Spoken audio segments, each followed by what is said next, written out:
Egito, uma das maiores civilizações do mundo antigo. 2 séculos de egiptologia, explorações e escavações desvendaram segredos incríveis e revelaram descobertas fabulosas. Agora, através de técnicas de última geração e de pesquisas mais recentes, essas descobertas estão sendo revistas e reexaminadas. Pela primeira vez, os melhores especialistas do mundo se uniram para apontar em definitivo as 10 maiores descobertas do Egito Antigo.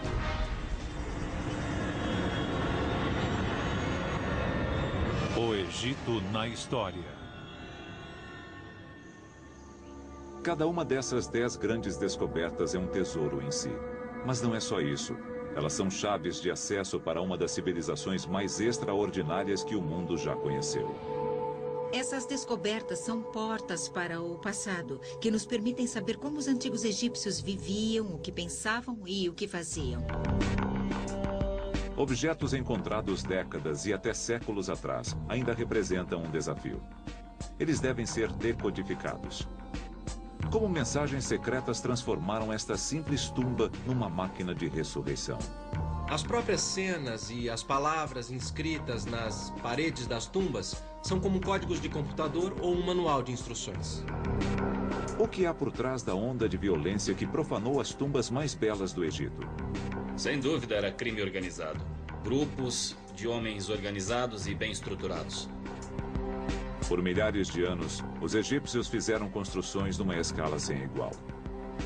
Como eles o fizeram? Não se sabe, ao certo, como pessoas com ferramentas simples e muito suor conseguiram erguer um monumento tão impressionante. Durante 3.000 anos, sua cultura resistiu às muitas invasões, sobrevivendo a todos os seus rivais. Os egípcios tinham um senso de cultura tão forte, uma história tão longa, que na realidade mudaram mais seus invasores do que foram mudados por eles. Eles criaram uma superpotência que dominou durante mais tempo que qualquer outra da história. Agora, a ciência, a tecnologia e as pesquisas mais recentes irão revelar a vida e a mentalidade dos egípcios. O Dr. Zahi Hawass é o maior arqueólogo do Egito atualmente e é o guardião de todas as antiguidades egípcias.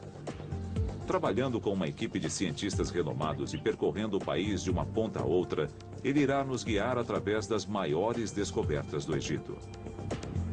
Vamos levá-lo numa aventura da qual você jamais esquecerá. A primeira descoberta revela o equipamento engenhoso que levou o Egito a se tornar uma das maiores civilizações da antiguidade. Esta descoberta foi um milagre. Ela mostra o talento dos egípcios. E, surpreendentemente, esse avanço tecnológico está guardado em uma embarcação. Barco do faraó Khufu. Há mais de 4.500 anos, o faraó Khufu ordenou a construção da Grande Pirâmide. O que ele enterrou sob ela é tão impressionante quanto a própria pirâmide. O mais impressionante nesta descoberta é como os egípcios, 4.600 anos atrás, construíram este barco incrível.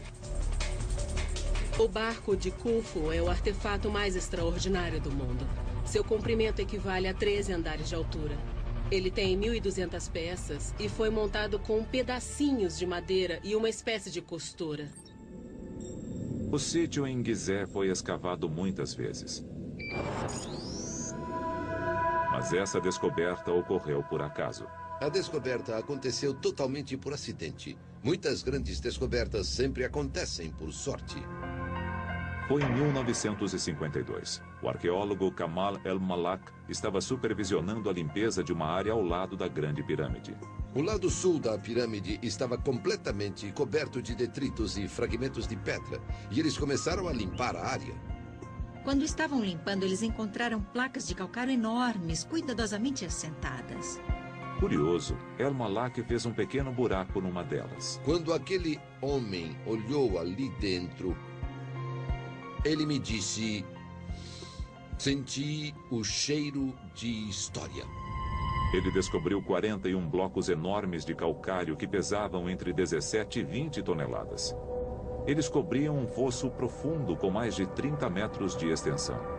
Mas foi o conteúdo do fosso que deixou os egiptólogos empolgados. Uma pilha enorme de madeira, cordas e remos revelou do que se tratava. Por que Khufu enterrou um barco no deserto ao lado da sua pirâmide?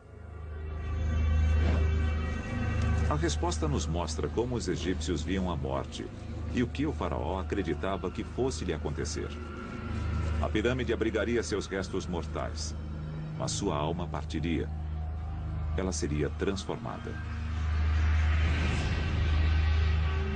Khufu era soberano e Deus. Portanto, quando morreu, tornou-se um com o Deus Sol. Subindo ao céu, o faraó se uniria a Ra, o Deus Sol. Unificados, eles fariam a jornada diária do Sol, atravessando o céu. E segundo a crença egípcia, seriam levados num grande barco. Essa ideia fazia todo sentido para os egípcios, porque eles pensavam no trajeto de barco não voando pelo céu, mas sim percorrendo os rios que cercavam todo o seu mundo. No raciocínio egípcio, o barco tinha uma finalidade clara e objetiva. Ele seria usado no pós-vida. Khufu era rei e Deus. E, portanto, ao morrer, além de passar a usar o barco para ir e vir visitando as pessoas, o mais importante é que ele e o Deus Sol seriam um só. O barco de Khufu foi feito para transportar seu mestre pelos céus. Ele tem um papel religioso vital, e isso é sinal de outra coisa. Do fato de que os barcos e a água estavam no coração da vida no Antigo Egito. O barco de Khufu é um testemunho fabuloso da importância do Nilo no Antigo Egito. Barcos significam o Nilo, e o Nilo era o Egito. Os egípcios dependiam do Nilo para comida, água e irrigação, mas, acima de tudo, dependiam do Nilo para movimentar-se de um lugar a outro. O Nilo liga o norte e o sul do Egito. Os egípcios comercializavam com outros povos através do Nilo. A riqueza trazida pelo rio foi o que propiciou o crescimento da sua civilização. O Nilo foi o fator mais importante para os egípcios na construção da sua seleção, e por isso podemos dizer sobre os egípcios que o Nilo construiu o Egito Antigo. Tesouros de ouro e joias vinham da Núbia, no extremo sul. O granito duro com o qual foram erguidos os mais belos monumentos do Egito percorria centenas de quilômetros pelo rio, vindo de Assuã.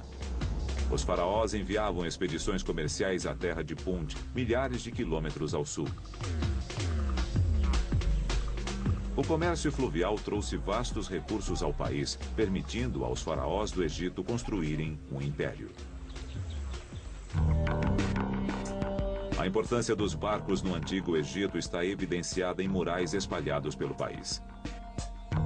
Mas a arte não foi capaz de detalhar a engenhosidade das técnicas usadas para construir naus tão grandes. Para os arqueólogos, a descoberta de um barco de verdade, perfeitamente conservado pelo modo como foi enterrado, é como uma cápsula do tempo. Pelas bordas, a madeira parecia que havia acabado de sair do estaleiro, sem que um segundo se passasse nos 4.500 anos seguintes. Os arqueólogos puderam investigar a antiga tecnologia de construção de barcos como se estivessem presentes 45 séculos atrás. Cada uma das 1.200 peças do casco foi feita à mão. Você tem um quebra-cabeça bastante complexo de encaixe das próprias placas. Cada peça se encaixa individual e exclusivamente na peça acima, abaixo e nas laterais. Mas o mais extraordinário é como essas peças estão unidas. Os egípcios não usavam pregos ou coisa parecida na construção dos barcos. Sem parafusos, nem rebites ou cola. Este barco foi montado com fibra vegetal. Trata-se de uma forrageira chamada alpha grass, comum em todo o Egito. São gramíneas de fibra longa e muito grossa, mas esfregadas juntas de uma forma especial, elas formam uma corda muito resistente, porém flexível. Restauradores criaram um modelo do barco numa escala de 1 para 100. Foi assim que eles usaram as cordas para juntar as peças e montar o barco. Incrível. O desenvolvimento dessa técnica deu aos egípcios uma vantagem sobre outras culturas. Na época em que o barco de Khufu foi construído, em grande parte do mundo se pensava apenas em escavar canoas de tronco.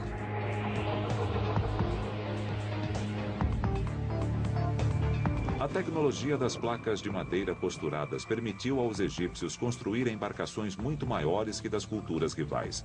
Eles podiam transportar cargas maiores, viajar a distâncias mais longas e comercializar com todo o mundo conhecido. Os egípcios não remavam apenas no curso do Nilo. Eles também eram capazes de navegar pelo Mediterrâneo, de chegar aonde queriam ir. Isso possibilitou seu tremendo sucesso econômico e fundou os pilares dos 3.000 anos de civilização, ajudando a criar uma das superpotências mais bem-sucedidas que o mundo já conheceu.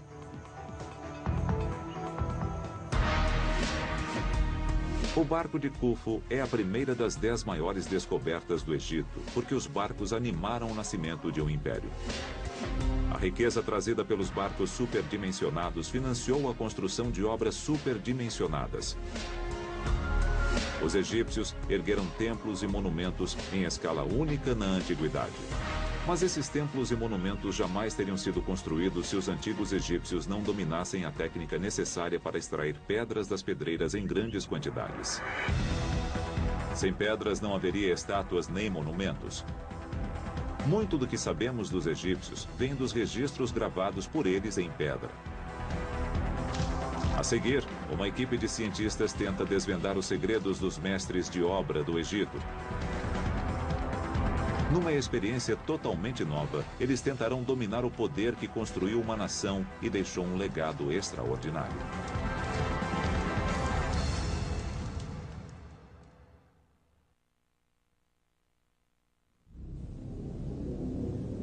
As maiores descobertas da egiptologia nos permitem vislumbrar uma grande civilização que perdurou por 3.000 anos. Seu legado inclui uma série de construções tão imensas e perfeitas que nos inspiram até hoje. Cientistas estão tentando descobrir como os egípcios conseguiam extrair blocos enormes de pedra das pedreiras, como o do obelisco inacabado, usando nada além de mão de obra. Eles o ergueram no local como prova para nos mostrar como os egípcios cortaram um obelisco.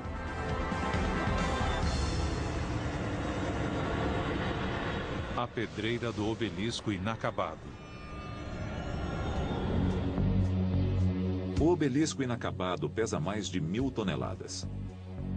Mais do que 500 picapes grandes. Ele está localizado na antiga pedreira de granito em Aswan, no Alto Egito. O obelisco nunca foi retirado da pedreira. Arqueólogos já tentaram entender por que, depois de tanto trabalho, ele foi abandonado. Se terminado, teria 10 andares de altura. Decorado com imagens e hieróglifos, ele teria sido um componente vital no conjunto de um templo. O obelisco era o símbolo de ligação entre o rei e o Deus Sol. Obeliscos são peças de uma precisa tecnologia espiritual. Para os egípcios, o obelisco era um símbolo do sol, era um raio do sol, portanto era uma espécie de condutor de energia. Funcionando como um para-raio espiritual, os obeliscos coletavam e canalizavam a energia dos céus. Ele tem de ser uma peça única de pedra. Se quebrasse, significaria que o raio do sol seria quebrado e o poder de Deus seria partido. Por isso, quando os engenheiros descobriram uma rachadura no obelisco em Aswan, ele foi abandonado. Foi um golpe de azar para os antigos egípcios, mas um golpe de sorte para a ciência moderna. Uma coisa em arqueologia que é quase tão importante quanto o sucesso é o fracasso.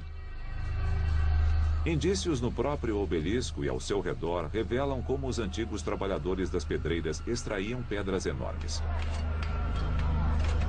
Com uma máquina fotográfica de 1.000 toneladas, ele oferece um instantâneo de um trabalho em realização 3.000 anos atrás. A partir de um experimento totalmente inédito com indícios do obelisco inacabado, os cientistas pretendem demonstrar como isso era possível. Começamos a descobrir coisas incríveis que enriqueceram nosso conhecimento sobre os obeliscos pela primeira vez.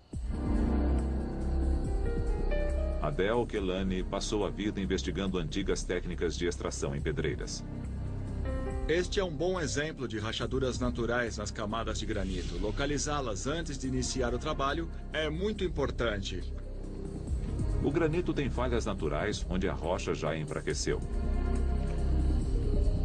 Identificando essas falhas, os antigos engenheiros podiam iniciar o processo de separar a pedra do leito de rocha. Ficava mais fácil cortar a pedra porque, embora fosse necessário quebrar alguns pedaços, contava-se com um plano de fraqueza para separar a pedra com maior facilidade.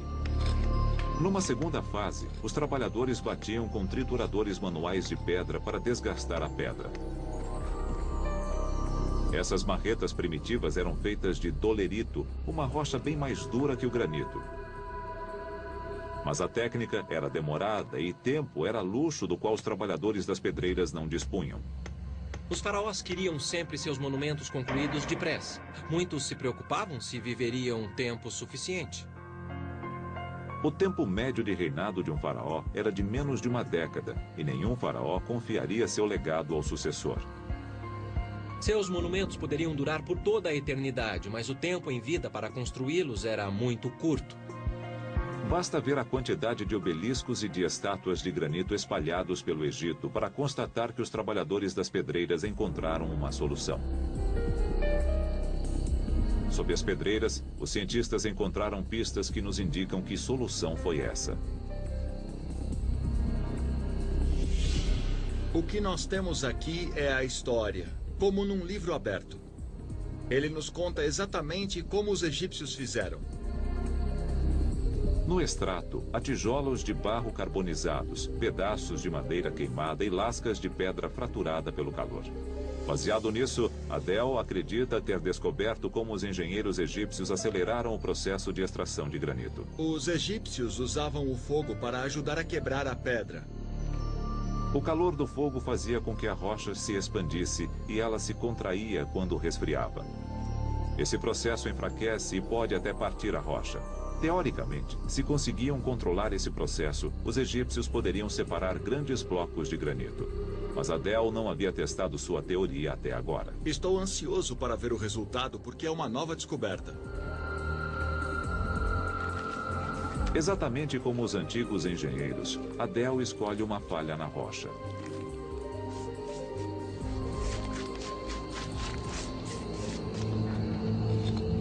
Tijolos de barro encontrados no sítio do obelisco inacabado sugerem que os antigos engenheiros construíam uma parede para conter e controlar o fogo.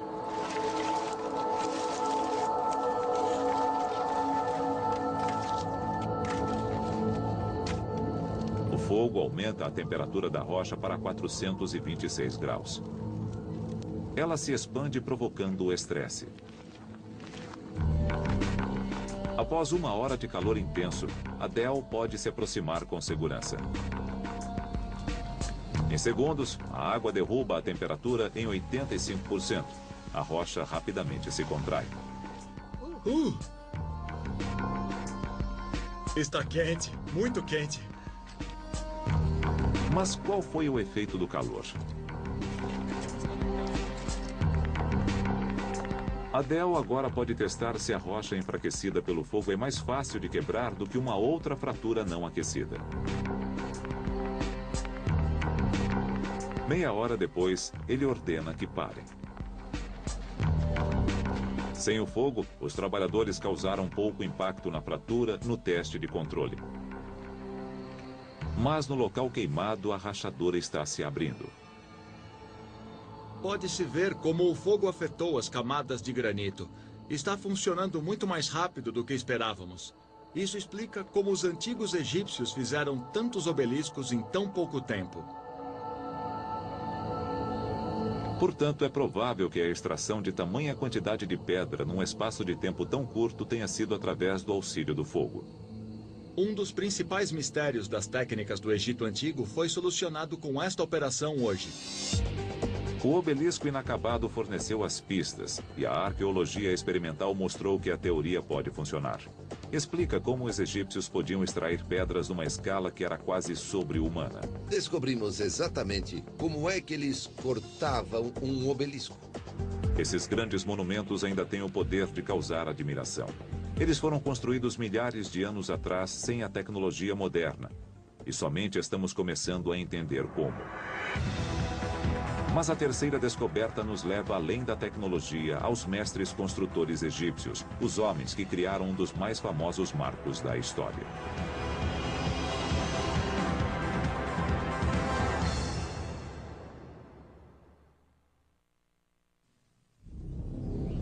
As maiores descobertas feitas no Egito revelam segredos de uma civilização poderosa e dramática que durou 3.000 anos.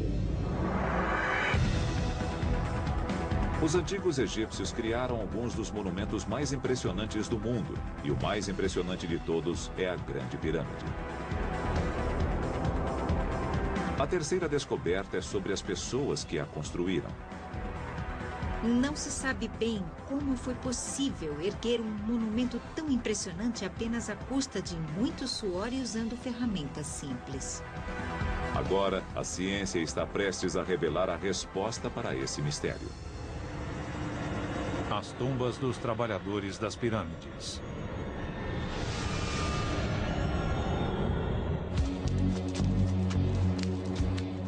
Até pouco tempo, a visão que se tinha do Egito era de faraós e nobres comandando gigantescos exércitos de escravos. Mas novas descobertas mudaram essa imagem. Elas mostraram que havia uma hierarquia social sofisticada e benefícios aos trabalhadores numa sociedade caracterizada por operários, representantes de sindicatos, chefes e executivos.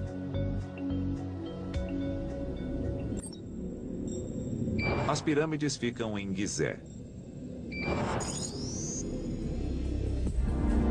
4.500 anos atrás, o grande faraó Khufu ordenou a construção do que ainda hoje é a maior tumba já construída. Com 147 metros de altura, sobre um platô, ela pesa o equivalente a 17 edifícios Empire State. Há quem diga que a Grande Pirâmide só pode ter sido construída por alienígenas ou através de encantamentos entoados por sacerdotes dotados de poderes secretos. Isso porque sua escala praticamente desafia qualquer explicação lógica. Até recentemente, acreditava-se que ela fora erguida por grupos de milhares de escravos. Mas o Dr. Hawass fez uma descoberta que esclarece o mistério sobre quem construiu as pirâmides. Pude escrever a história dos construtores das pirâmides a partir da descoberta de suas tumbas. A descoberta incluiu o paciente trabalho de detetive e ciência forense arqueológica. Em 1990, o Dr. Hawass encontrou alguns indícios misteriosos. Quando começamos a escavação, achei coisas estranhas. Encontrei ossos e sementes de trigo e pensei, o que é isto? Ele percebeu que as tumbas dos construtores eram feitas do mesmo material das pirâmides. Pedaços de calcário, granito e basalto, que sobraram da construção da pirâmide. Esta pedra era a mesma que eles usavam para a tumba do seu rei. Com os pedaços não aproveitados, eles construíam tumbas uns para os outros. Subindo a colina, a equipe do Dr. Hawass descobriu tumbas mais elaboradas. Numa delas havia um nome. Era uma inscrição em hieróglifos. E ele era um inspetor, Set, supervisor dos homens que arrastavam as pedras. Portanto, a força de trabalho claramente tinha uma hierarquia. O supervisor fora enterrado na colina acima dos simples operários, um reflexo do seu status mais elevado. Os indícios nas tumbas sugerem que os trabalhadores tinham papéis definidos, responsabilidades distintas. Era muito parecido com uma moderna equipe de construção. Esta é outra tumba extraordinária que achei. Esta tumba pertencia a um homem chamado Nefertis. Aqui vemos seu nome, Nefertis. Mas o que é extraordinário, na minha opinião, são estas cenas. Eu nunca havia visto isso. Eles estão fazendo cerveja e também assando pão. Por essa razão, eu acredito que Nefertis pode ter sido encarregado da panificação. O Museu do Cairo contém estatuetas encontradas em Gizé. Elas mostram várias atividades dos cidadãos, inclusive a fabricação do pão e a produção do vinho. Outros relevos pintados mostram escribas fazendo a contabilidade para os comerciantes. Mais uma vez, há indicações de uma força de trabalho organizada numa estrutura conhecida como numa moderna comunidade industrial. E eles parecem ter sido valorizados e bem cuidados. Indícios revelam que havia um sistema de assistência médica. Descobrimos que muitos operários sofriam acidentes, como pedras que caíam nas mãos e nas pernas. Eles movimentavam pedras pesadas. Todos os esqueletos de homens e mulheres mostram problemas nas costas. No entanto, indícios forenses revelaram que o nível de tratamento médico que eles recebiam era surpreendentemente sofisticado. Janet Mond é fisioantropóloga, especializada no estudo de ossos antigos. Vimos indícios claros de que, em algum momento, muito antes da morte do indivíduo, o osso foi fraturado. Os ossos estão bem reposicionados e provavelmente ficaram imobilizados durante algum tempo. Podemos dizer, pelos padrões de hoje, que o processo de solidificação foi perfeito nesses indivíduos. Foi um bom trabalho. Obviamente, esses trabalhadores eram muito valorizados pelos seus empregadores. Ser um operário era um privilégio raro. Eles eram bem pagos, bem tratados e o trabalho era, inclusive, fácil. As tumbas dos construtores de pirâmides revelam uma estrutura organizada de profissionais e artesãos especializados dentro de uma força de trabalho bem ordenada. Eles tinham o apoio de um sistema sofisticado de bem-estar para os operários. Essa descoberta prova algo importante. As pirâmides não foram construídas por escravos. Como as tumbas de Gizé pertenciam a pessoas comuns, elas aparentemente foram ignoradas pelos caçadores de tesouros. Uma outra tumba, que se manteve lacrada durante 35 séculos, produziu a descoberta mais conhecida da egiptologia. A tumba do mais famoso dos faraós, Tutancâmon.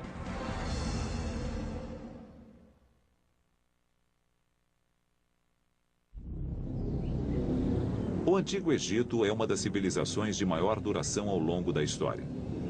E foi governada pelos reis mais poderosos. Estas são estátuas de homens de verdade. Quem e como eles eram? Arqueólogos estão tentando descobrir a resposta na tumba do faraó Tutancâmon. Este não é o ícone para uma estátua, é o ícone do mundo todo. Quem era o homem por trás da máscara dourada? O tesouro de Tutancâmon.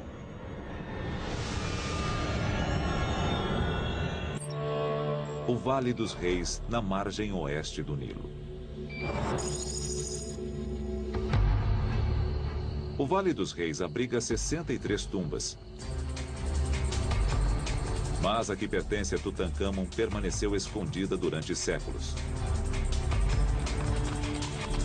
Em 1922, o grande explorador e egiptólogo Howard Carter partiu em sua busca. Howard Carter ficou por 5 anos, 5 temporadas tentando encontrar a tumba. Até que certa manhã, quando os operários começaram a limpar os arredores, encontraram 15 degraus que levavam à entrada da tumba. A tumba estava a 10 metros de profundidade na rocha de calcário do vale. A entrada no fundo da galeria estava fechada.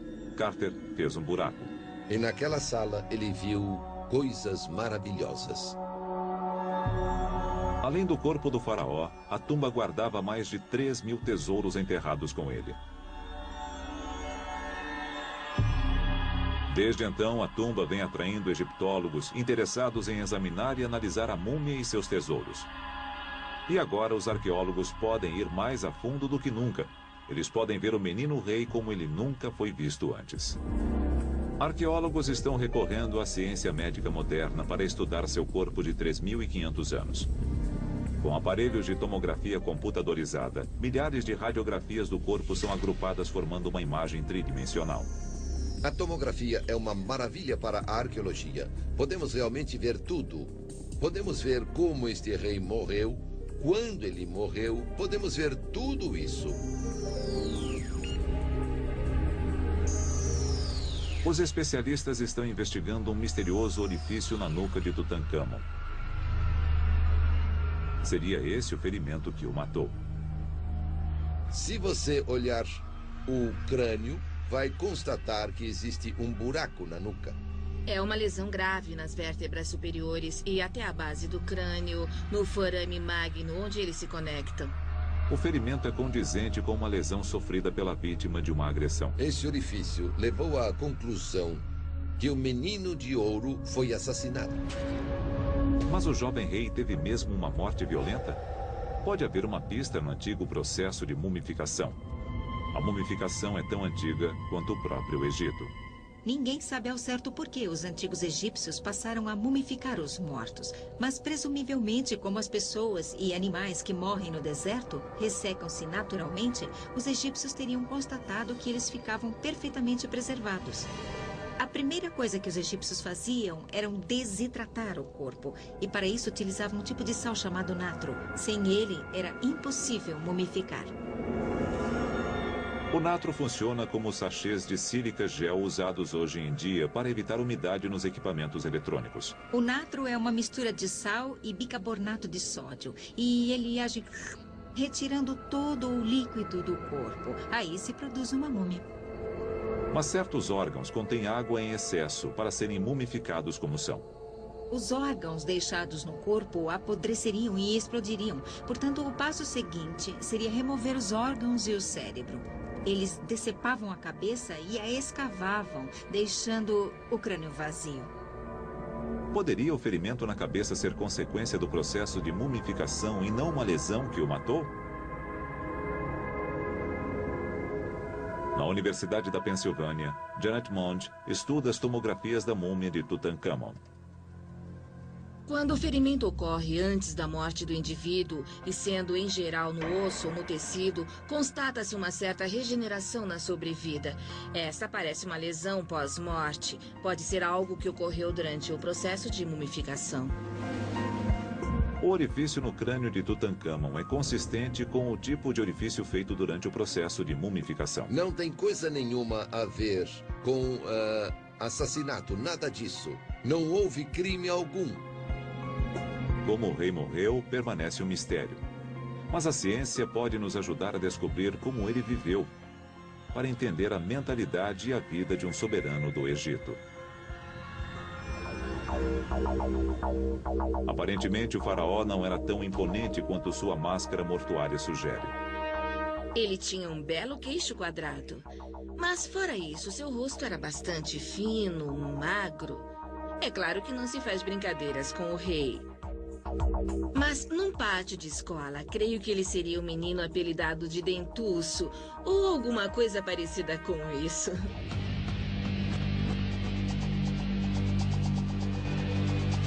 As tomografias mostram que Tutancâmon tinha dentes salientes, contrariando sua famosa máscara.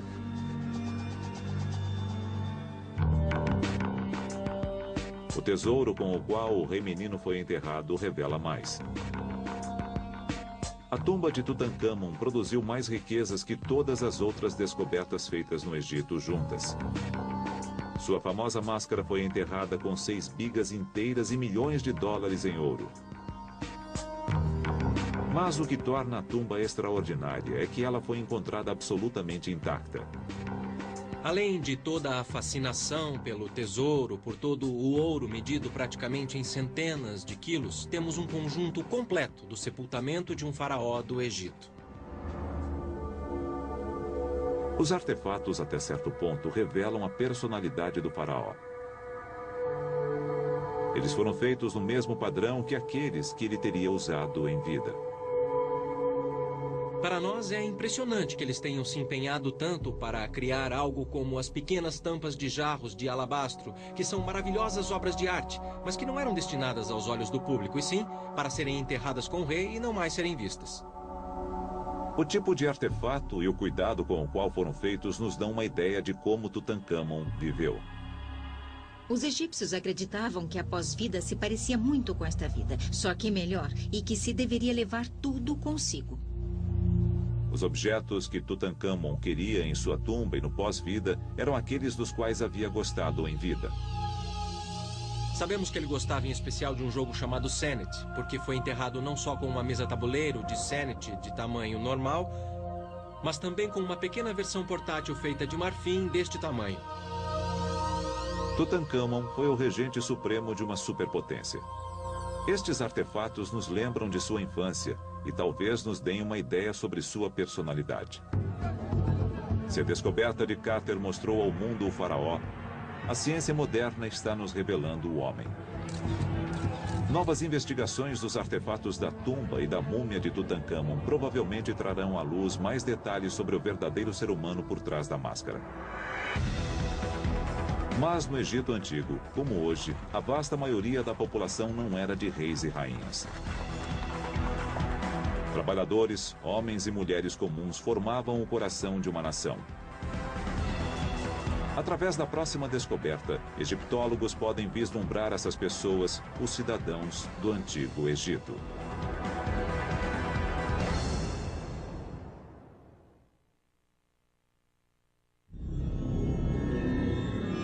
Dez grandes descobertas feitas no Egito revelam uma civilização extraordinária.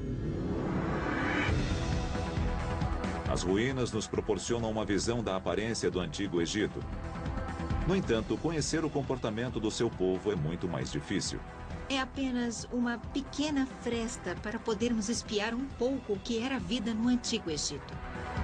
A quinta descoberta proporciona uma chance de entender a vida dos cidadãos comuns na cidade dos construtores de tumbas. A cidade dos construtores de tumbas.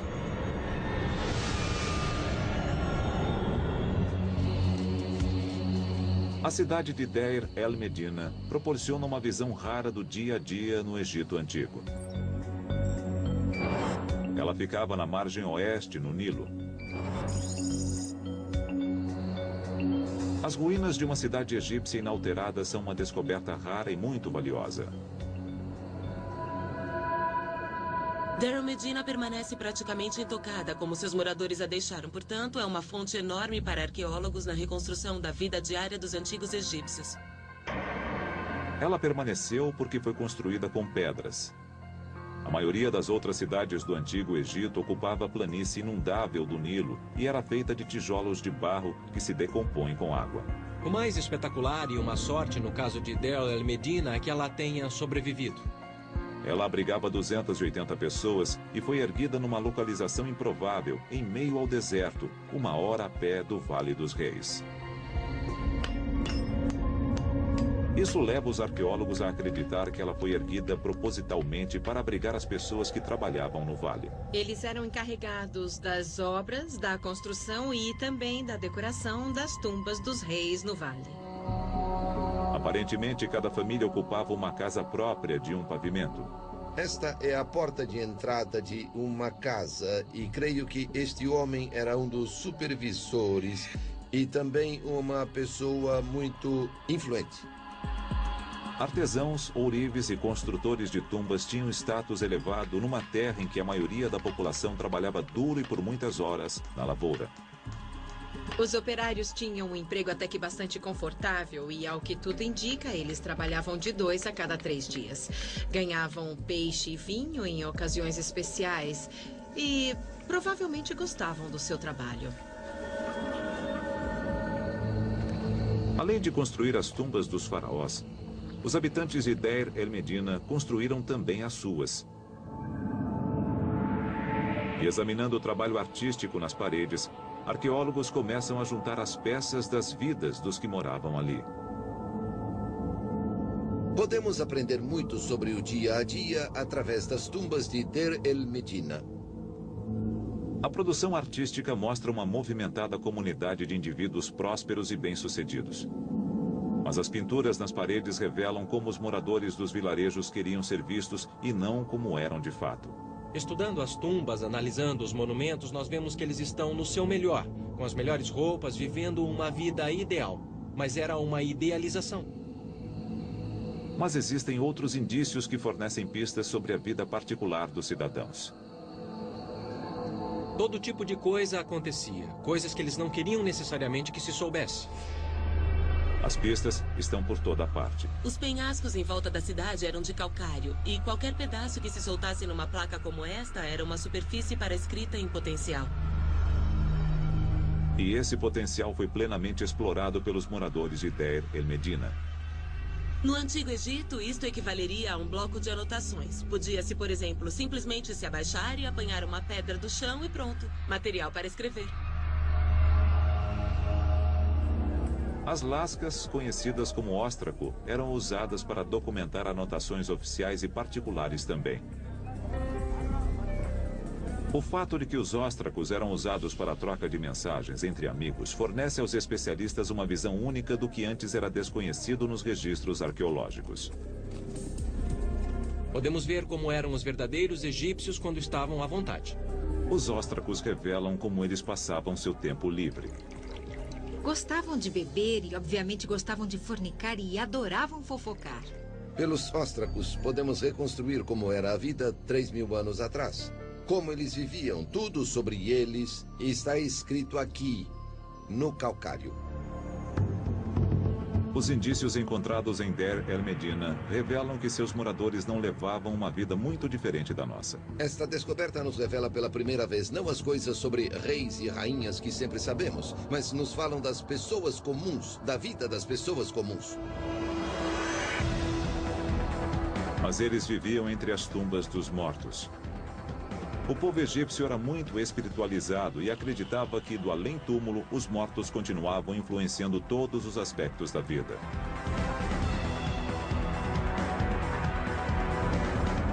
Na sexta das 10 grandes descobertas do Egito, o Dr. Hawass irá reabrir a tumba que permaneceu fechada ao público durante décadas. Ele revelará o que para os egípcios era um supercomputador mágico com 274 metros de comprimento.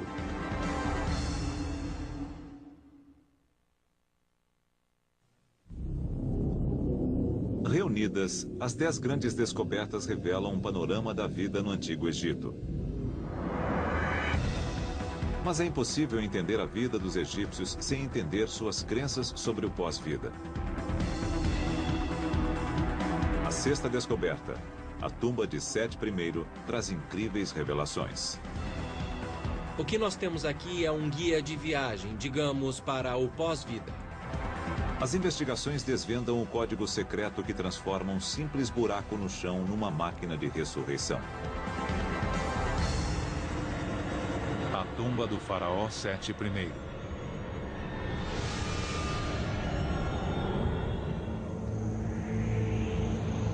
O Vale dos Reis contém 63 tumbas. Uma das maiores é a do faraó Sete I. Ela fornece um tesouro de informações sobre o comportamento dos antigos egípcios com relação ao pós-vida. A tumba de Sete I é realmente uma das mais extraordinárias que temos no Vale dos Reis. A tumba de Sete fica no Vale dos Reis, na margem oeste do Nilo. No final do verão de 1817, um explorador italiano chamado Giovanni Belzoni chegou ao local.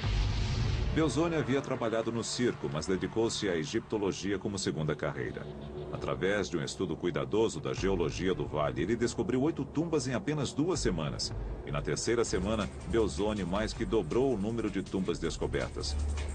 Mesmo assim, foi somente na manhã de 16 de outubro de 1817 que Belzoni fez a descoberta que selaria em definitivo sua reputação. Quando Belzoni encontrou esta tumba em 1817, foi como um milagre. Seus olhos brilhavam. Ele encontrou um pequeno corredor e viu que estava intacto também. Para proteger os murais da umidade e da respiração dos visitantes, a tumba de Sete é fechada ao público. Mas como chefe do Conselho de Antiguidades do Egito, o Dr. Hawass é a única pessoa no mundo com poder para permitir sua abertura. Vou levá-los agora por um grande motivo. Mostrar ao público que esta tumba é a mais fantástica.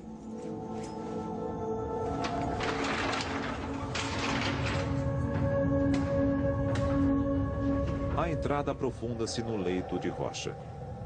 A tumba foi escavada na rocha a uma profundidade de mais de 100 metros. Ela contém algumas das obras de arte mais espetaculares do Antigo Egito. Todas as superfícies são pintadas.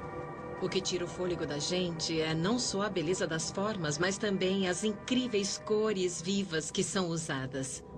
Esta é uma das cenas mais belas, mostrando o relacionamento entre Sete I e a deusa Maat. É extraordinário como em todas as cenas, como podem ver, ela o está abraçando, mostrando que o apoia e o abençoa para que ele parta para o após-vida. Os arqueólogos estão analisando as obras de arte para entender melhor o que os egípcios acreditavam que aconteceria com o faraó após a morte. Esta é uma das poucas tumbas do Vale dos Reis que conta como a própria tumba endeusará o faraó. O embasamento para isso tudo está na crença dos egípcios de que Ra, o deus Sol, atravessava o céu trazendo vida à terra. Mas à noite, ele viajava ao submundo para lutar contra os demônios que ameaçavam a terra do Egito. Esse ciclo tinha importância vital para os antigos egípcios. Eles acreditavam que, se ele não se completasse, o sol não nasceria, o Nilo não correria e o mundo acabaria. A tarefa de Sete após a morte era juntar-se ao Deus nessa luta. O rei se juntaria ao ciclo solar durante as horas em que ele atravessa o submundo. E era de extrema importância que ele fizesse parte desse ciclo, porque essa era a sua função no além. Sete teria de garantir que o sol nasceria novamente após sua morte para cumprir seu dever e seu destino. As obras de arte que ele encomendou para sua tumba eram um encantamento para facilitar sua ressurreição. Encantamentos são como manuais de instrução ou software de computador. Eles funcionam, cumprem uma finalidade. Isto não era arte, era lógico, funcional. Como linhas de um código programadas numa máquina. A tumba é uma máquina de ressurreição. Ela funciona, ela cumpre um propósito. As cenas em si e as palavras inscritas nas paredes desta tumba são como um código de computador ou um manual de instruções. A arte codificada revela como os egípcios consideravam o misticismo e a magia. Era real. Se você acredita em magia, uma varinha mágica não é diferente de um martelo. Ela é uma ferramenta, tem uma função, serve a um propósito. Agora nós estamos onde a tumba termina. Aqui as imagens nas paredes representam o paraíso. O deus Osíris reina no paraíso. As pinturas mostram claramente Sete encontrando e se juntando ao deus. Como poderia Sete estar com Osíris no paraíso se exatamente no mesmo momento estava no submundo combatendo os demônios? Para os egípcios, fazer duas coisas ao mesmo tempo não era um problema. Os antigos egípcios eram espertos quanto ao pós-vida, acreditavam em múltiplas tarefas. A filosofia religiosa do Egito permitia que seus deuses e faraós estivessem em muitos lugares ao mesmo tempo. Mas temos que entender que o ponto de vista racional, o ponto de vista lógico, é uma criação da mente ocidental que veio da Grécia Antiga. Os antigos egípcios, em lugar de verem as coisas como contradições, encaravam-nas como dois lados da mesma moeda. A tumba de Sete é uma pista do quanto a visão de mundo do Antigo Egito era diferente da que temos hoje. Eles tinham muitas crenças que achamos estranhas, como faraós que se tornam deuses, almas que estão em dois lugares ao mesmo tempo e objetos e imagens que têm poderes mágicos reais e práticos. Eles veneravam seus deuses em templos que estão entre os maiores da história. A sétima descoberta revela que o Antigo Egito foi construído numa escala maior do que se imaginava e que suas conquistas mais impressionantes ainda podem estar enterradas.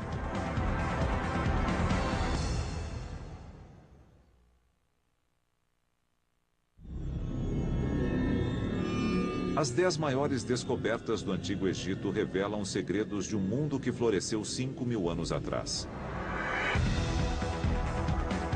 Mas algumas estimativas sugerem que 70% das ruínas egípcias ainda estão enterradas. O Egito é único entre as civilizações do mundo porque no país inteiro há templos e tumbas abaixo do solo. São monumentos como o Templo Perdido de Akhmin. O Templo Perdido de Akhmin.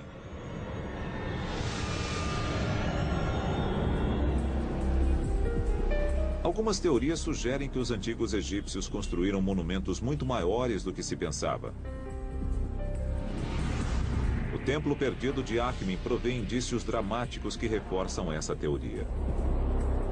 O Egito é famoso pelas pirâmides próximas a Gizé, ao norte. Os vastos complexos dos templos de Luxor, no sul, também são muito procurados por visitantes. Mas novos indícios sugerem que os egípcios construíam em escala colossal por todo o país. O Egito Central é um território pouco conhecido dos turistas e mesmo para muitos egiptólogos. Esta pode ser mais uma grande atração turística do Egito no futuro. Poderia esta área pouco conhecida abrigar o maior templo já descoberto? Akhmin fica no Egito Central, 320 quilômetros ao sul do Cairo. Aqui existem indícios de um templo gigantesco, mas ele está enterrado sob a cidade moderna. É muito difícil para os arqueólogos trabalhar nos povoados egípcios, porque um bom lugar para se viver no passado ainda o é hoje, e há pessoas morando no local. Um dos problemas com Akhmin é que é uma cidade que cresceu no decurso de milênios e, portanto, o seu núcleo antigo foi absorvido pelo desenvolvimento urbano. Mas o desenvolvimento de uma cidade moderna também tem suas vantagens. O processo de escavar fundações pode revelar o passado. O desenvolvimento é uma faca de dois gumes, principalmente no Egito. Por exemplo, em Akhmin decidiram construir um posto de correio na década de 80, começaram a escavar e encontraram uma estátua magnífica. Em 1981, durante as escavações para as fundações de uma obra, operários encontraram a base de uma estátua enorme. A estátua era de Ramsés o Grande, um dos faraós mais poderosos do Egito. A altura desta estátua poderia passar de 60 metros. Era imensa. A apenas 55 metros dali, outra estátua gigantesca foi encontrada. Nós estamos exatamente em frente dos pés da maior, mais completa e mais bela estátua de uma mulher já feita no Egito.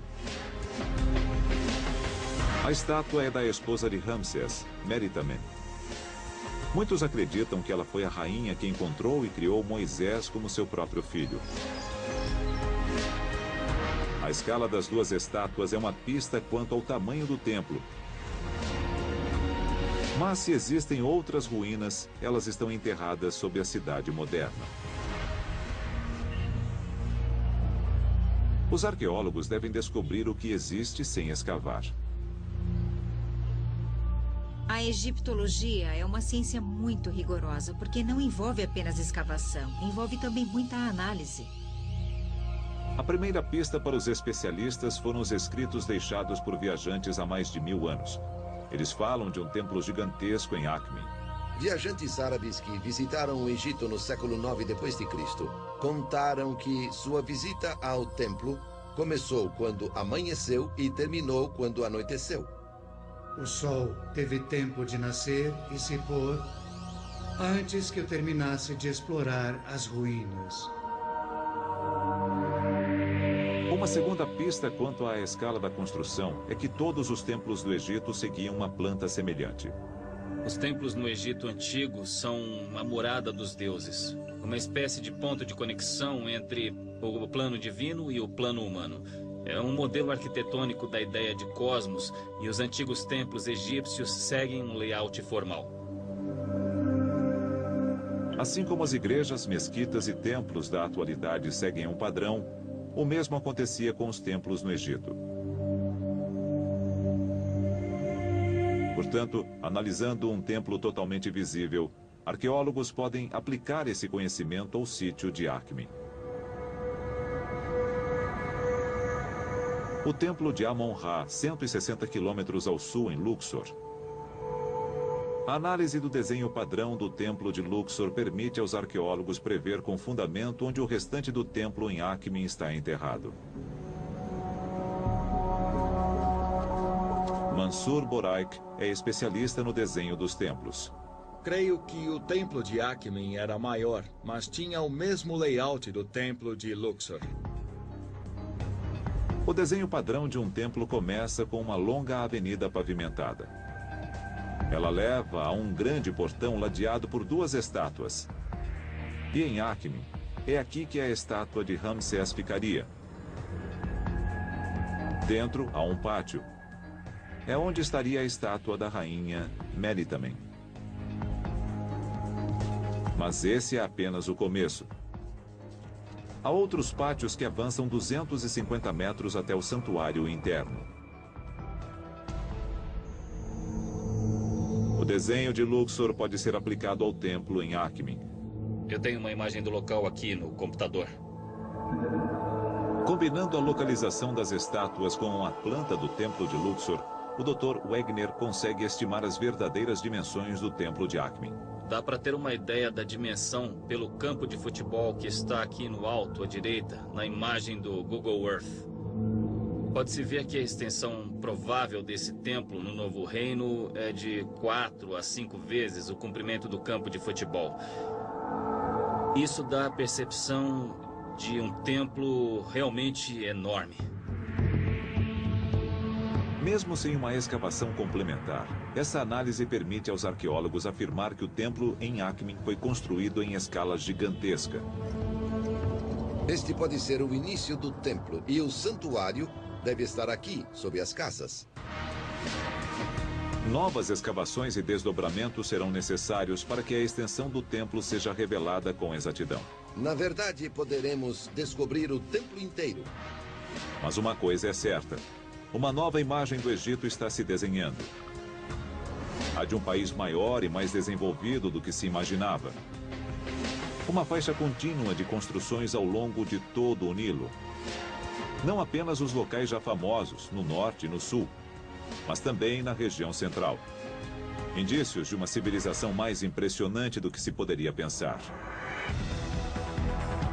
E o governante mais bem-sucedido dessa superpotência foi Ramsés, o Grande. Descobertas nas paredes de um dos templos mais impressionantes do Egito relatam um dilema que quase destruiu seu papel de faraó. A história é revelada na 8ª grande descoberta, o templo de Abu Simbel.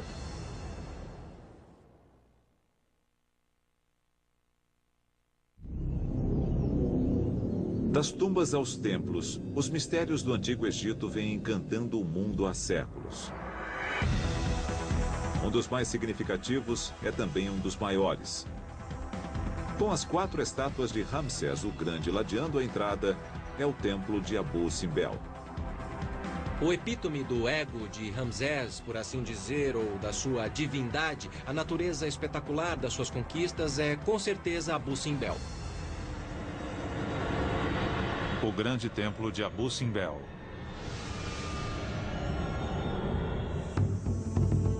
O templo de Abu Simbel é uma chave para o dilema enfrentado por todos os faraós.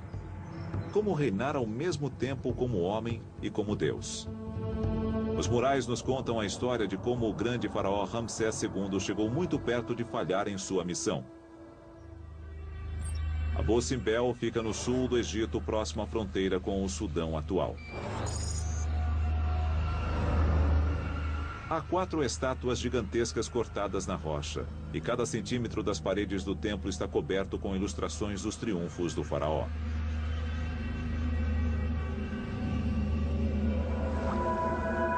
Em 1871, quando o aventureiro e pioneiro egiptologista Giovanni Belzoni chegou ao local, o templo estava encoberto por areia. Belzoni pôs-se a trabalhar retirando milhares de toneladas de areia. mas cada balde retirado era substituído por mais areia que deslizava da duna.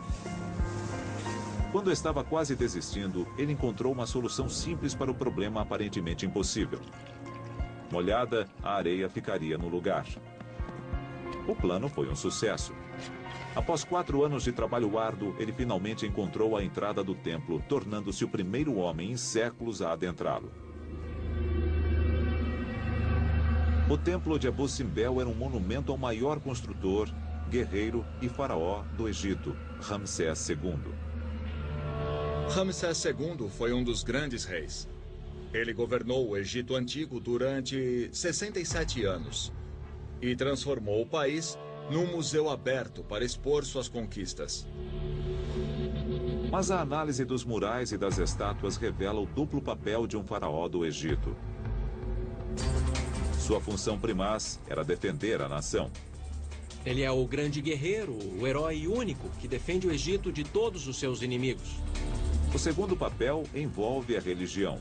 O papel do faraó no âmbito humano não é apenas ser o líder dos devotos ou o intermediário entre a humanidade e os deuses. O rei tinha um pé no mundo divino e outro no mundo humano. A autoridade e o poder do faraó dependiam de seu desempenho nesses 2 papéis. Mas Ramsés foi tão bem sucedido como rei guerreiro que ficou sem ter contra quem lutar, minando sua posição como governante. Os relevos do templo ilustram esse dilema. A história começa com uma batalha, a Batalha de Kadesh. Ramsés II lutou uma batalha importante, que foi a Batalha de Kadesh contra os hititas. Isso está escrito no templo. Durante a primeira parte do reinado de Ramsés, o Egito estava em guerra contra um vizinho poderoso, os hititas. Os hititas governavam um império que se estendia do norte da Turquia até a Síria. Entre eles e os egípcios ficava a cidade de Kadesh. Os relevos nas paredes contêm o registro completo mais antigo de um combate militar. O Dr. Mohammed El-Bial estuda a brutalidade da batalha.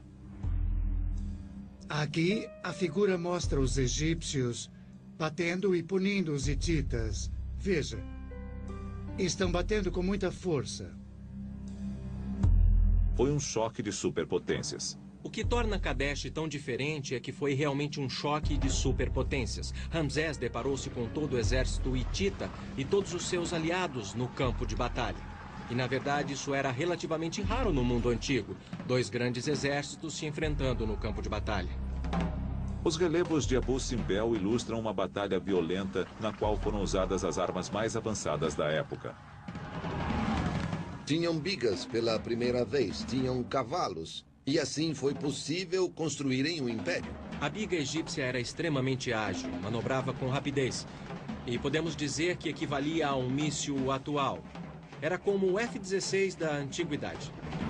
Os combates com bigas incluíam corridas a 50 km por hora contra o inimigo, lançando o número máximo de flechas para forçá-lo a recuar. Ataques cerrados e violentos. Eles se aproximavam, disparavam as setas e, a seguir, numa manobra veloz, saíam de alcance, até poderem atacar novamente. Ramsés afastou os hititas e defendeu seu país com sucesso. No 21º ano de seu reinado, ele assinou um tratado de paz com o Império Hitita.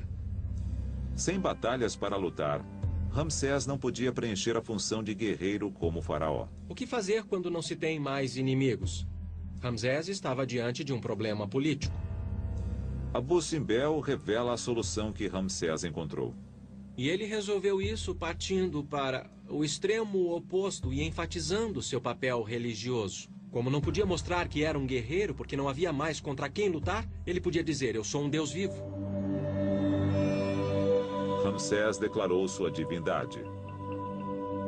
A essa altura, Ramsés pôs ambos os pés no mundo divino e tornou-se um deus vivo 24 horas por dia.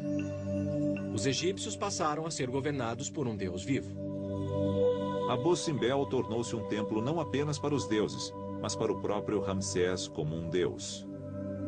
Ramsés II construiu o templo para si mesmo, como um deus, para ser adorado.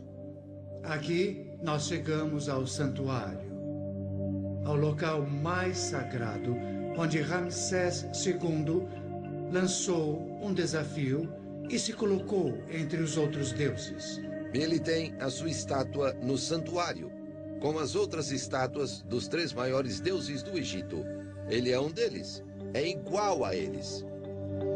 Foi um golpe político de mestre. Foi a fachada perfeita, a de Deus vivo, para um homem já velho e frágil. E nada sabemos sobre suas faculdades mentais. Ele ainda conseguia enxergar, estava cego, simplesmente não sabemos. O templo de Abu Simbel revela os 2 aspectos mais importantes da função de um faraó: defender o Egito e comungar com os deuses. Revela como Ramsés resolveu o problema do sucesso total no primeiro aspecto, o de defensor, para tornar-se um deus vivo. A penúltima descoberta entre as 10 maiores continua a história dos grandes faraós nos anos após sua morte. É uma história turbulenta de crime organizado, roubos, assassinato e terrorismo sancionado pelo Estado, revelando os mistérios das múmias reais desaparecidas.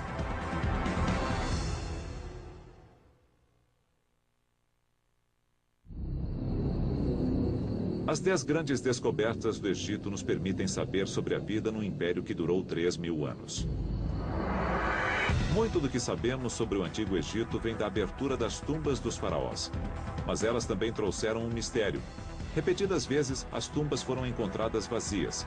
As múmias dos faraós estavam desaparecidas. Uma das mais importantes descobertas na arqueologia egípcia foi o esconderijo real.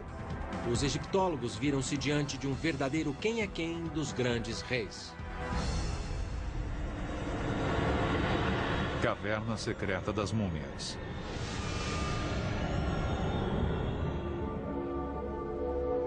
A descoberta do esconderijo das múmias reais desaparecidas dá uma visão do estado político egípcio no auge do seu poder. É uma história de crime organizado e terrorismo sancionado que quase destruiu a nação. Os indícios estão localizados na margem oeste do Nilo. O Vale dos Reis contém 63 tumbas de alguns dos maiores faraós do Egito. Quase todas as tumbas foram encontradas vazias, sem os tesouros e as próprias múmias.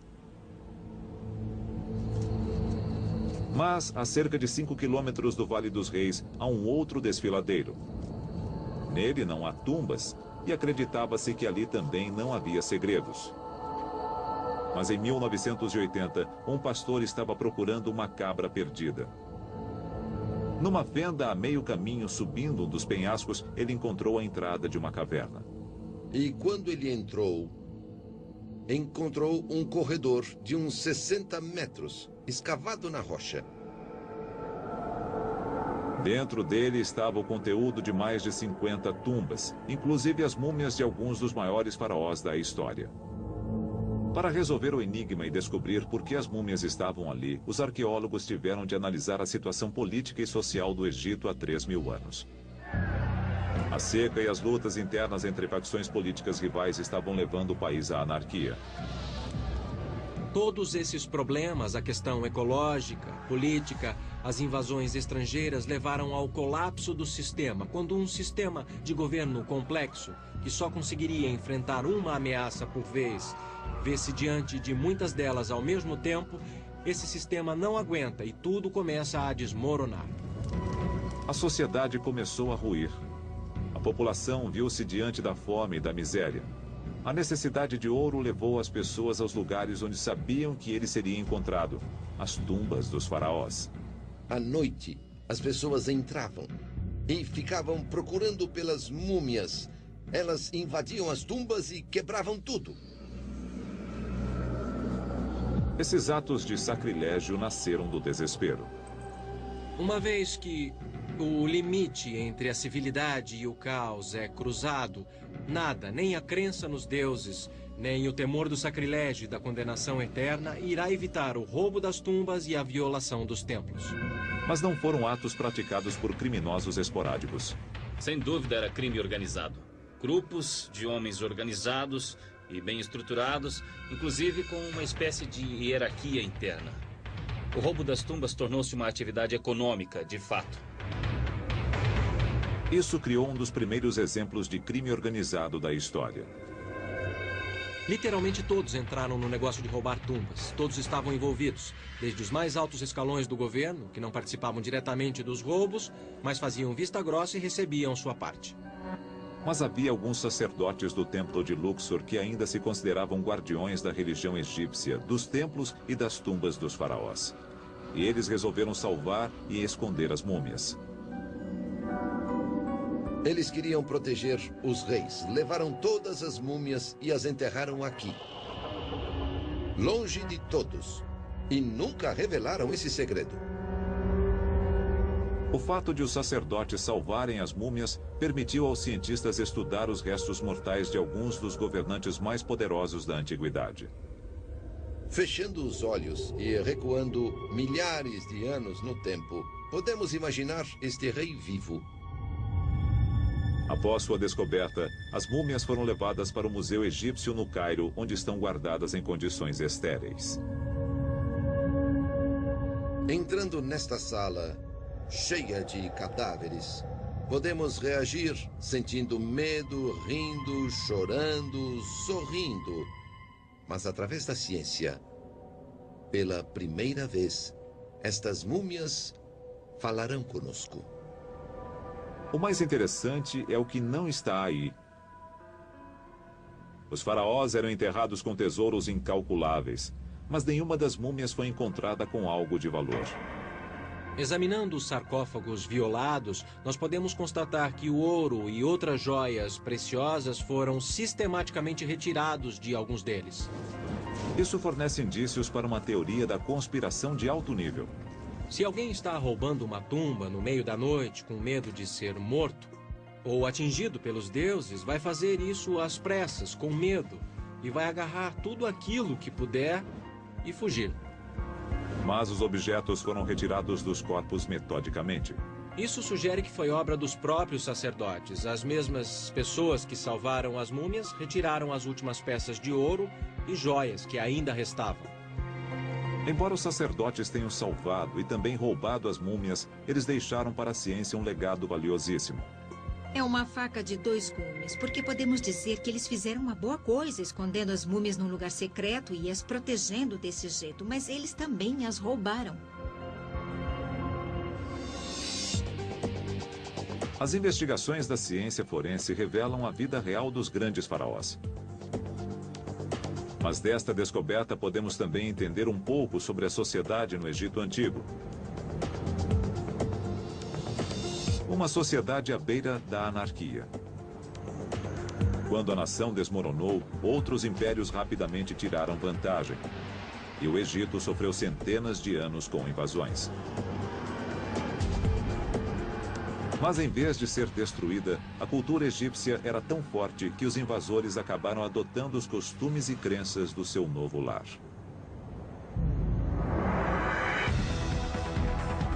Isso fica claro de forma espetacular na descoberta final. Os indícios estão tanto sob quanto sobre as areias do deserto.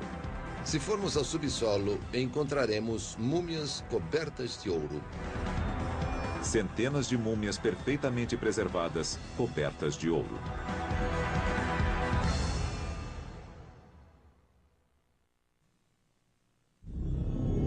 Há séculos, a antiga civilização egípcia vem cativando a imaginação dos cientistas, arqueólogos e aventureiros. Agora, liderado pelo Dr. Zahi Hawass, um grupo de especialistas selecionou as 10 grandes descobertas que nos contam sobre essa civilização extraordinária. Mesmo no seu declínio final, a antiga cultura egípcia criou algo que milhares de anos depois inspiraria a admiração. Um campo de múmias ainda intocado. Se você escavar ao redor, à direita, à esquerda, em qualquer lugar, você vai acabar encontrando múmias.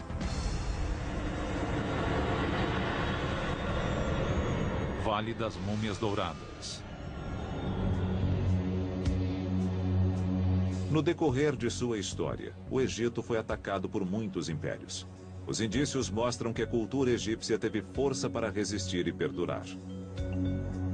A cultura egípcia, a sociedade egípcia, as crenças religiosas egípcias conquistaram os conquistadores. Oásis de Bahariya, no deserto ocidental. A primeira pista de que esta área é incomum está na própria areia. Ossos e crânios estão espalhados pelo vale. Os restos de esqueletos são de cadáveres enterrados. Eles foram escavados por animais selvagens, um sinal dos segredos que se escondem sob a areia. A descoberta não foi feita por um aventureiro ou arqueólogo. Inclusive, o descobridor não podia sequer falar. A descoberta aconteceu por acidente.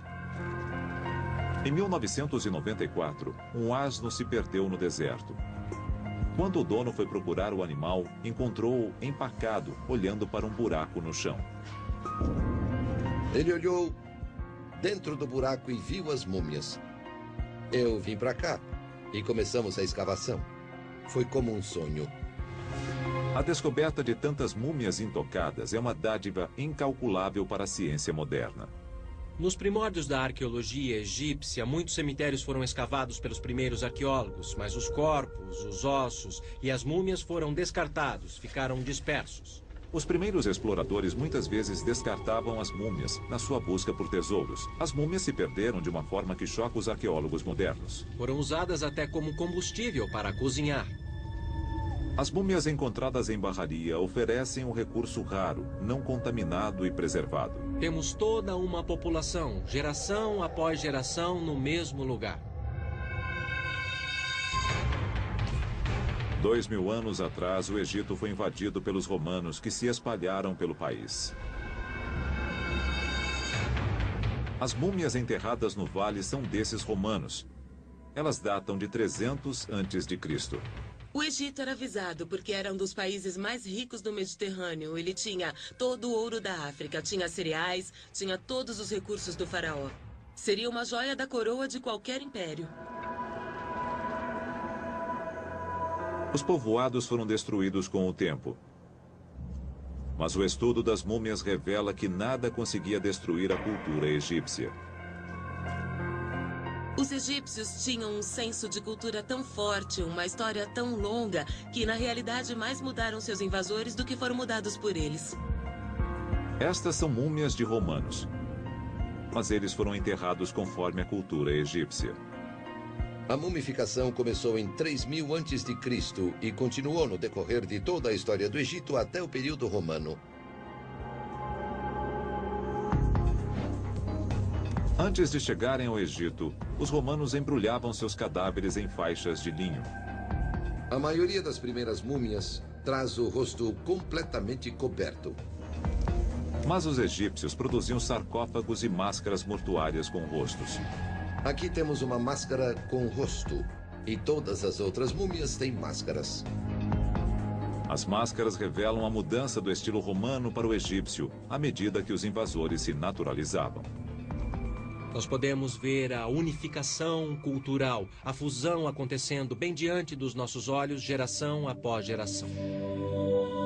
Mas as múmias têm um outro segredo.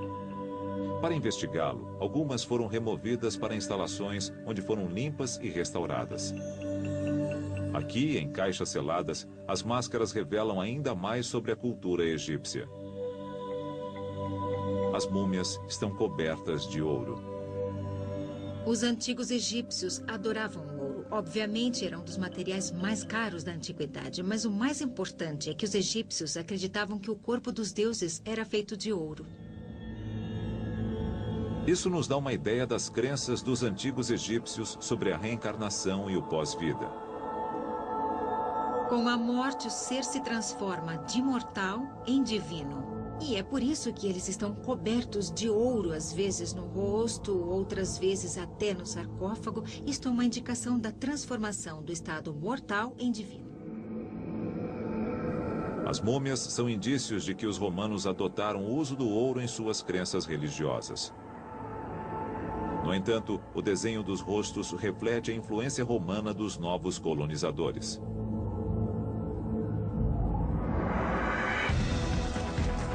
As múmias douradas demonstram a fusão do faraônico e do romano numa nova civilização egípcia. Alguma coisa para agradar os romanos e alguma coisa para agradar os egípcios. As múmias do Vale demonstram que, apesar de tudo o que aconteceu em sua história, os egípcios, ao menos, foram tenazes e flexíveis. Isso permitiu a continuidade das crenças e tradições que sempre foram essencialmente egípcias. O senso de identidade deu a eles uma espécie de estabilidade para descartar um império e acolher o que viesse a seguir. Agora que revelamos as 10 descobertas mais importantes do Egito, podemos reuni-las. Iremos montar um quadro do mundo dos antigos egípcios, mundo esse que continua supremo e cativante até o presente.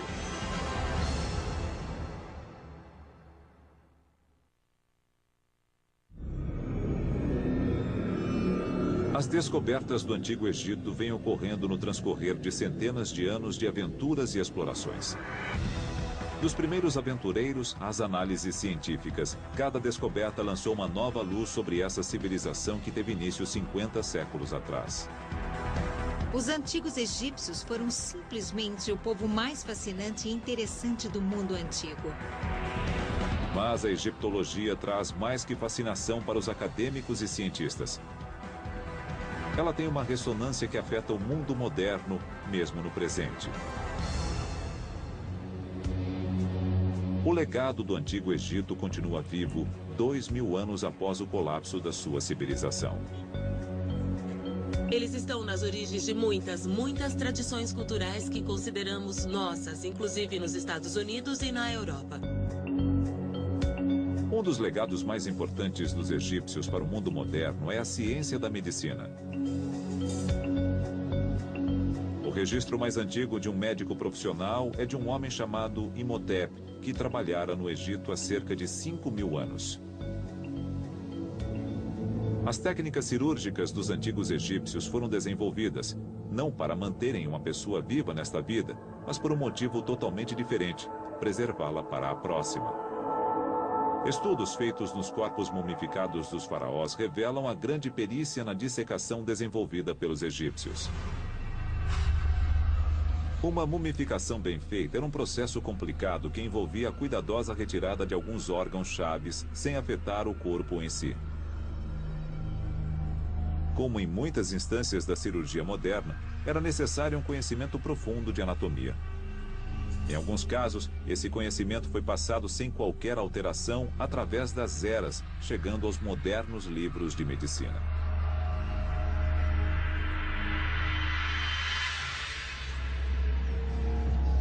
E a medicina não está sozinha no seu débito para com os antigos egípcios. As técnicas modernas de engenharia e construção se baseiam no conhecimento desenvolvido ao longo do Vale do Nilo há mais de 4.500 anos.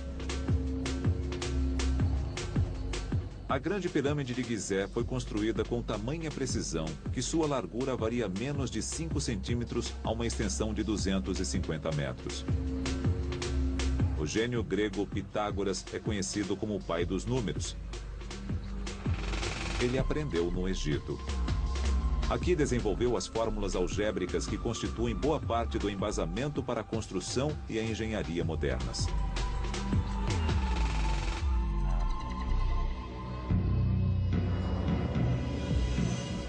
Quanto mais os cientistas estudam o mundo dos antigos egípcios, mais revelam o quanto devemos a essa civilização. A busca por novas descobertas continua a cada dia. Depende das novas gerações tentar descobrir se há algo a mais desse tipo ainda a ser descoberto, mas é uma maneira empolgante de se fazer essa busca. Uma nova área de investigação está localizada no Vale dos Reis. Da tumba de Sete I aos tesouros de Tutancâmon, o vale produziu muitas das descobertas mais importantes sobre o Antigo Egito. Mas ele ainda pode conter outros segredos. Isso foi confirmado com a descoberta de uma nova tumba em 2006, chamada KV-63. Muitos cientistas acreditam na existência de outras tumbas a descobrir no vale. Creio que nem todos os túmulos dos faraós foram encontrados. As oportunidades ainda estão lá. Os textos registram um número muito maior de faraós do que o número de tumbas encontradas. E isso é o mais estimulante, porque é uma validação da teoria. Novas análises científicas vêm revelando maneiras de iniciar a busca por novas tumbas. Os arqueólogos sugerem que os antigos egípcios sondavam a fraqueza natural das fraturas na rocha para facilitar a escavação de novas tumbas. Portanto, encontrando a zona de concentração de fraturas e extrapolando a tendência, o construtor de tumbas a acompanharia com muita sorte por todo o caminho, quase em linha reta. Richard Parizek está sondando essas fraturas no Vale dos Reis. Esta é uma zona de concentração de fraturas e podemos constatar que o padrão das fraturas é bastante evidente. Se os engenheiros da antiguidade escavavam ao longo das fraturas milhares de anos atrás, então as fraturas são bons lugares para se procurar por uma nova tumba hoje. É uma orientação para a busca. Pode-se dizer que ao sair procurando, inclua isto como parte da sua técnica. Só o tempo dirá se esse enfoque irá produzir uma descoberta tão extraordinária quanto a múmia do rei Tutankhamon. Mas numa coisa os arqueólogos concordam: há mais descobertas a serem feitas. As futuras gerações terão uma ideia diferente das 10 maiores descobertas e sua importância, graças aos métodos científicos que continuam evoluindo na arqueologia. Conforme os cientistas seguirem os passos de pioneiros como Carter e Belzoni, novas descobertas continuarão existindo. Nunca se sabe que segredos se escondem sob as areias do Egito. Estes segredos revelam não apenas os mistérios de um império extraordinário, mas também o poderoso legado que 3.000 anos de civilização deixaram para o mundo moderno. E enquanto o mundo moderno continua a se maravilhar com as maiores descobertas da atualidade, as descobertas futuras prometem render mais admiração, mais conhecimento e uma visão mais aprofundada com respeito a uma das principais civilizações da história: a duradoura civilização dos antigos egípcios.